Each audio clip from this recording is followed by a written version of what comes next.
Kuna wakati moja umesumbuka na pesticides kama mvunaji wa nyuki. Pesticide is also part of climate change. It's affected our environment. So as a beekeeper, I realized in 2021, 2022, you would buy honey, you do the test, but what pesticide levels do we know in this, that is existence in this honey? So one, we started talking to our farmers about indiscriminate use of pesticides.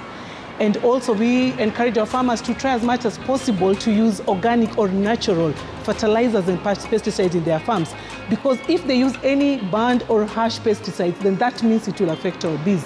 And I'll take you back, 2023, last year, I established a lab. This is solely for internal purposes to test the honey. And I can tell you, up to maybe 40 to 50% of our honeys are failing because of pesticides levels. So it means a lot still needs to be done to educate our farmers on the importance of using the correct pesticides, indiscriminate use of pesticides. And this has made me, as an entrepreneur in the apiculture sector, to talk more to farmers, to talk more to my beekeeping farmers, to hold sessions with them and just let them know that the pesticide they use has a direct effect on the bees and in turn in the honey. Because if the pesticides level are high, then it means you won't get market for your honey. So with that, the farmers, I can say positively, they're taking it very seriously with many other partners that I'm working with, helping propel this discussion on the importance of using the right pesticides and indiscriminate use of pesticides. And this means that we will produce better honey, which will fetch better price instead of producing honey that will be rejected in the market because of high pesticide levels in the honey. Do you think education alone is enough to control the use of pesticides? No. I would say education alone is not enough. Law enforcement is required. Because again, even if I educate you and you are aware about it, there are those who will always not follow. But if there is rules, if there are laws, if there are structures in place that are guiding beekeepers and which will assist them then to follow the guidelines that are there, then it will help. Because even if I educate you and there are no laws and there are no enforcers, then it will be a problem. You said you are only 2 beekeepers in COP28. So do you think there is no much awareness about beekeeping and the way in a Saidia environment? I wouldn't say there's no much awareness. There is, but you find getting the right partners to work with you to hold this journey, because it's quite expensive, I would say. To go to COP28 wasn't a cheap activity. It wasn't affordable activities to many of the bee farmers. But because there are no many stakeholders willing to work with the beekeeper, willing to work with stakeholders in the private sector so that they can then empower us to empower the bee farmers, then that becomes a challenge. That's why there are not many beekeepers in COP28. Probably from other countries they are there, but the documentaries that we saw in COP28, featuring even a documentary, I saw one from Nigeria being featured about beekeeping. You see, it's a documentary that was brought. But what about the farmer who is directly affected by climate change? How many were there to see the importance and the opportunities that are available in the climate change, like from climate financing, from asset resources, partnerships that are available for beekeepers and other partners in the region and in the world that are willing to work with beekeepers? I would say very few. Because the farmer is not recognized as an important person, or here and I'm talking about the bee farmer, is not recognized as a key important person in the climate change outside in COP28, rather than the big corporations and the big organizations that were there. One thing that I also see that is important is to encourage the farmers to plant more drought-resistant crops, trees that, like perennial trees. These are trees that will grow for long, and a farmer will not only wait for seasonality of a crop for them to be able to produce honey. If you look at it with climate change, there are so many effects in terms of forage, in terms of flowering. Crops and plants are not flowering, or rains are not coming as when they were needed. So it is important to talk to farmers not only to rely on the rains, but also to plant drought-resistant crop, perennial trees, trees that will grow and still without necessarily depending on rain, but will flower even when in dry season. Suluhu gani mnatumia wakati mnawapatia vyakula nyuki wakati kuna ukame? that is quite a big challenge that all bee farmers are facing right now. You find that most bee farmers are purely relying on the rains for the bees to forage. With climate change, our forage, the crops have been affected. So you get farmers who purely and solely depend on rains, then they miss out on good production. So apiculture venture, what have we done? Again, being in the apiculture space, challenges make you think outside the box. So we've been working on a feed, nectar substitute and pollen substitute. And it doesn't mean that we will feed our bees to produce the honey. We will feed our bees during the dry season, and when there's not enough forage, then we will feed our bees with nectar substitute and pollen substitute. This is a well-formulated feed by apiculture venture to help our beekeepers then keep our colony strong in anticipation of the rains or in anticipation of the flowering season, where the bees can now go out, collect the nectar, collect the pollen, then come and now produce the honey. Because if we do not do that, then every time it rains, the bees will be struggling to build a colony instead of collecting the nectar and the pollen to produce the honey. Umezungumza sana kuhusu climate change, lakini sana umeegemea dry seasons. Wakati wa flooding umekuwa umeathirika wewe vile vile kwa sababu hiyo ni pia climate change. Flooding has been a very, very, very big problem. I have one of the projects in Tana River, and recently the farmers lost up to probably 100 hives due to flooding. So flooding is climate change, right? It's affecting the farmers. So with climate change, you're seeing farmers losing their source of livelihood. My beekeepers that I'm working with in the Tana River, Garsen area, lost their hives. So what does that mean? They've lost a livelihood. So how do we come in? We need to come in with our partners and act very fast to rescue our bee farmers, because this is their source of livelihood. So also flooding is one of the big problems that our farmers are facing, because if floods will come and carry away a farmer's beehives, that's quite a loss. You're a lady, na kuna mtu anakutazama anaona you are the real champion vile umesema queen bee. Anataka kuingia kwa hii venture. Kwako unamwambia nini kama msichana? La pili, there's a young person who is watching you and would want to venture into kusaidia climate isiathirike. What is your word? One thing I'll tell a lady watching me, or a youth, or somebody who wants to get into beekeeping in terms of saving the climate, in climate change, you can't do it alone. Get the right partners. Get the knowledge. Don't do it because somebody else is doing. Get the knowledge, work with the right partners. Apiculture Venture, we have an open door policy. Walk in, come and talk to me, come and talk to one of our officers here. Come and talk to my staff. They are they have enough knowledge to help you take this journey. And don't be afraid. There's no way it's cut that only men can can do beekeeping. I'm a lady here, I'm doing beekeeping, I'm running a beekeeping factory, and I hope to inspire many women and young people to get into this space so that we can be champions of beekeeping. We can champion climate, smart climate through beekeeping, because it's very possible, but we cannot do it alone. Work with partners. Our partners can be NGOs, can be the government, can be private sector. Get somebody to hold your hand and go through it. I didn't have that chance of somebody holding my hand going through it, but I have learned through the many hands-on experience that it can be done. And if I can do it, you can do it too. And of course, the Queen Bee mantle will have to be passed to somebody else. And I can only pass it on to somebody else if I am empowering them and helping them realize their dream in the beekeeping space. Watu ambao umeajiri asilimia ngapi ni vijana? One thing that makes me proud as Apiculture Venture is the fact that I'm able to create fruitful employment for the youth. 95% of my staff are youth. And seeing them every day coming here, using that energy they have to make a living for themselves and help their family back home, it helps. And this is something that I'm really proud of. You know, getting to create employment for our young people.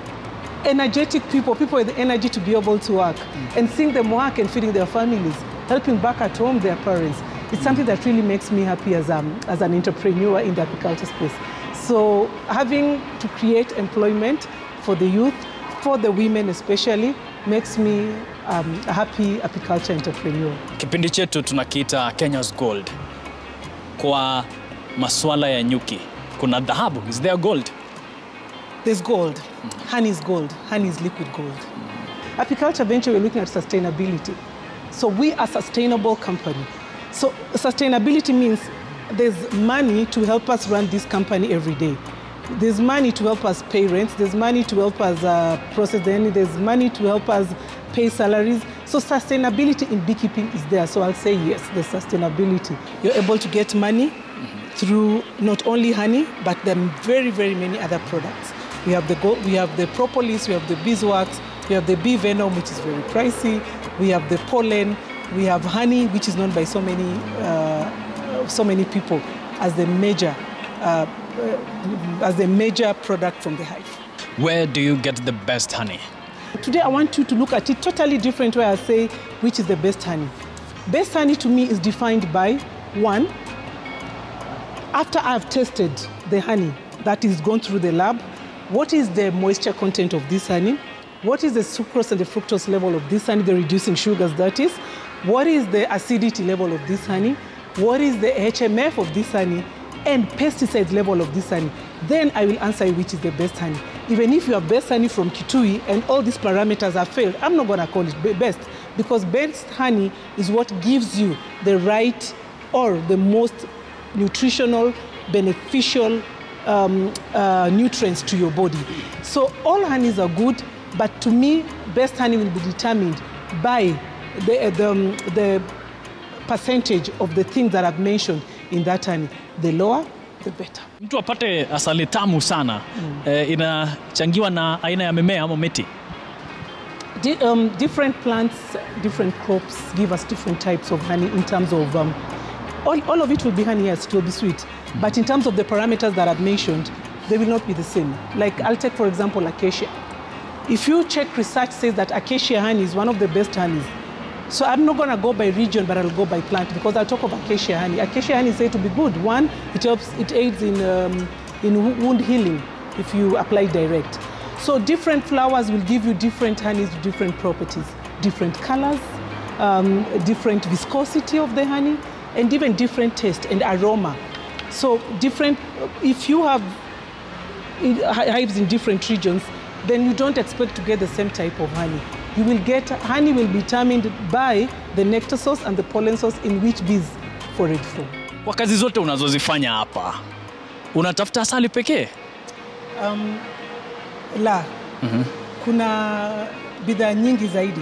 So many other hive products we get from the beehive. And I'll just mention, ile inajulikana, the one that is known is the liquid gold, which is the honey. Yeah? But kuna bidhaa zingine, like moja yao ni bee venom. Unaona ile bee venom, when you're stung, people say the bee will die if it stings you. But we collect the bee venom in our beehives without killing the bees, as you will see. We also collect beeswax from the same beehive. We collect pollen from the same beehive using a pollen trap. We also collect the propolis, which is also very, very, one of the most marketable products in the market, collected in the beehive. So we have beeswax, we have bee venom, we have bee pollen, we have honey, and at the same time we have propolis. Good stuff. Unafanya kazi mzuri, nipe mkono wako nikusalimie, pongezi sana kwa kazi unaifanya. Na sikujua kwamba wakati nyuki anatumia usena wake, ile venom tunaitumia kwa manufaa makubwa. Hili nawe kama mtazamaji basi utaketi kitako, maana Ijumaa inayokuja tutakuelezea kwa undani kuhusiana na hilo. Usitake kwenda popote. Kutoka kwangu Emmanuel Terer, nasema hivi, endelea kutazama Kenya's Gold.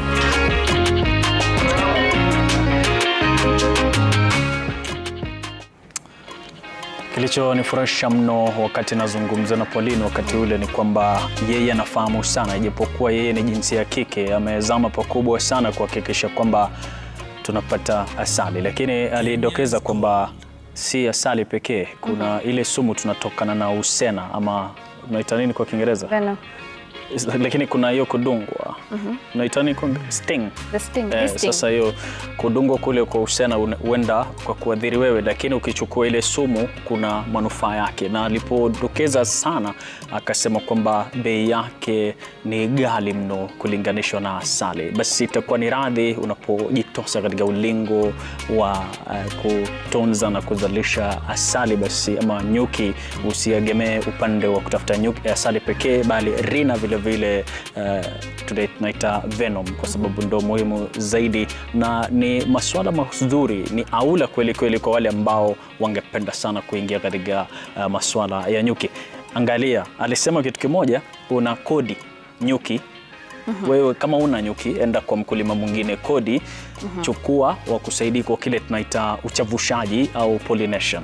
Sasa ile pollen grains wakileta kwako, basi itakuwa ni nafasi kwako upate tena inatumika. Ile pollen grain wakati moja inatumika katika hali ambayo mauzo vile vile. Na iwapo hautafahamu sana kwako, yupo radhi kufunza ufahamu kuhusiana na nyuki. Na vile vile alipongeza sana kipindi Kenya's Gold, akasema ni manufaa sasa kupata kwamba Kenya's Gold imekuja, ajili kubwa ni kuwafunza wale ambao wanapata nafasi na kujitosa katika ulingo wa kutunza nyuki. No. Absolutely great conversation, and you have really broken it down for us, and it was such an absolute pleasure learning so much about apiculture and the fact that we are still importing a lot of honey into the country. It would be nice if a lot more people join the sector of beekeeping, but as you do it, please do remember to plant more trees, because trees are the savior of our environment. That was an absolutely great conversation you did have with Pauline, whose list of achievement is definitely longer than your monthly grocery list, you know what I'm saying? Now that is all the time we had for you today, and of course this week being a very fast week of Kenya's Gold in 2024, it has been an absolute pleasure coming back to the entire team that is working tirelessly to make this production a success. Very many thanks, and all the farmers who made this episode a success, thank you so very much. And of course, finally, our audience for choosing to be with us every single day of the week. You are the real MVPs, and my parting shot for the day and for the week will be a polite reminder on the fact that nature provides free lunch, but only if we control our appetite. Thank you so very much for being with us this entire week. My name is Violet Tangina. See you next week. We'll have a lot more when it comes to all matters agriculture. Have yourselves a fantastic weekend. Goodbye. Jina langu vile vile ni Emmanuel Tererno. Kwa sababu ni Ijumaa, basi ni kufahamisha kwamba nectar ile inachukuliwa na nyuki tunaita kwa Kiswahili mbochi, pollination vile vile tunaita uchavushaji, pollen grains tunaita chavua. Bila wasiwasi, basi salia na Mwenyezi Mungu, kumbuka tatimiza ndoto. Goodbye. Ciao ciao.